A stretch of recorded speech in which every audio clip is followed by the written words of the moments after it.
Hi everyone, it's Lisa here. I'm back today with a card and a matching tag for you. Today marks the start of the countdown teasers for the Clearly Besotted June release, and I thought I would do a video with one of the new sets.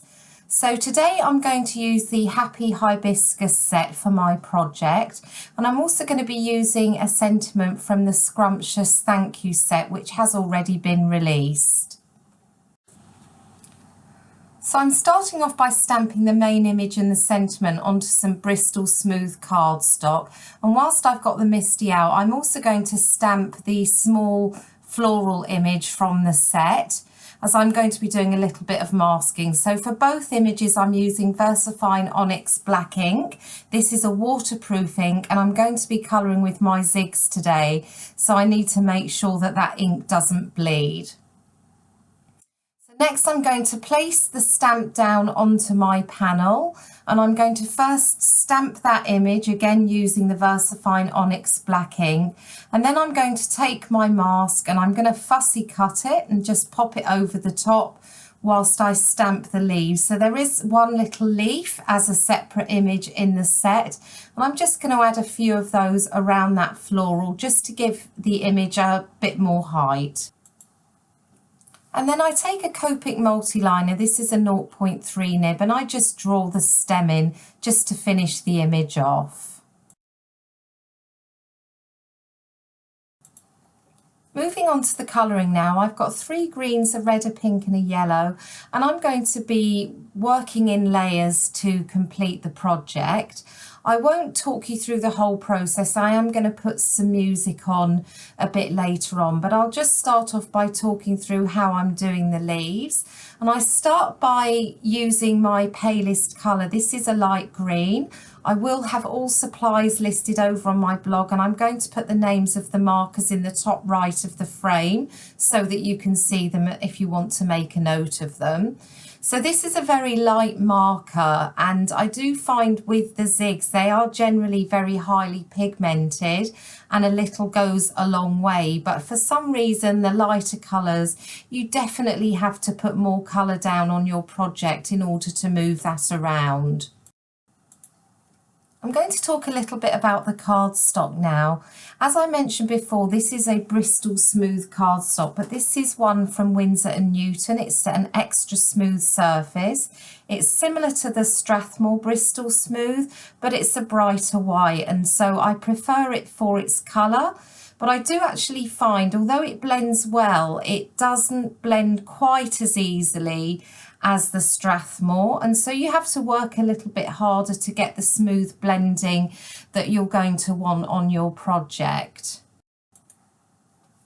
And because I'm going to be working in layers, I do actually dry the project in between. Sometimes it just happens to air dry itself as I'm adding colour around the image. It actually just dries naturally before I get to add more pigment on top. But there are a couple of instances where I use my heat gun. I don't show that in the video, but I do make sure that it is dry before I add colour down on top. I think that really helps to get a better blend. And I'm going to put some music on now whilst I finish the colouring. I'll be back at the end to show you how I pull the card together.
that brings me to the end of the colouring now, and as you can see I did create a small tag to go along with the card. And now I'm just going to trim the panel down. I want my coloured panel to sit in the top right hand side of my base card. So I'm just going to prepare the base card. This is a Nina Solar White £110 A2 top folding base card. And I'm going to mat some black cardstock on top of that. And now I'm going to add some double-sided tape onto the back of my coloured cardstock.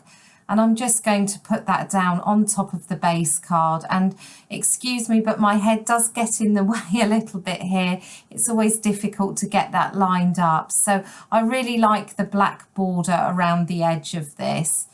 So I'm finishing off with some sequins, and I'm using a jewel picker, and I have a real problem with this jewel picker. It's lost its tackiness. So I've actually cut quite a lot of the process out of me adding the sequins on, but I do get there in the end. And so I add a spattering of those over the card just to give it that final bit of bling.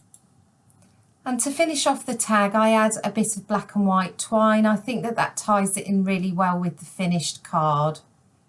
So thank you so much for watching today. I really appreciate you stopping by.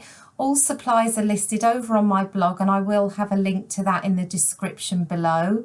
In the meantime, if you would like to see more from me, please don't hesitate to hit the subscribe button, and there are a few more videos here in case you're interested in seeing more on the zigs. Bye for now.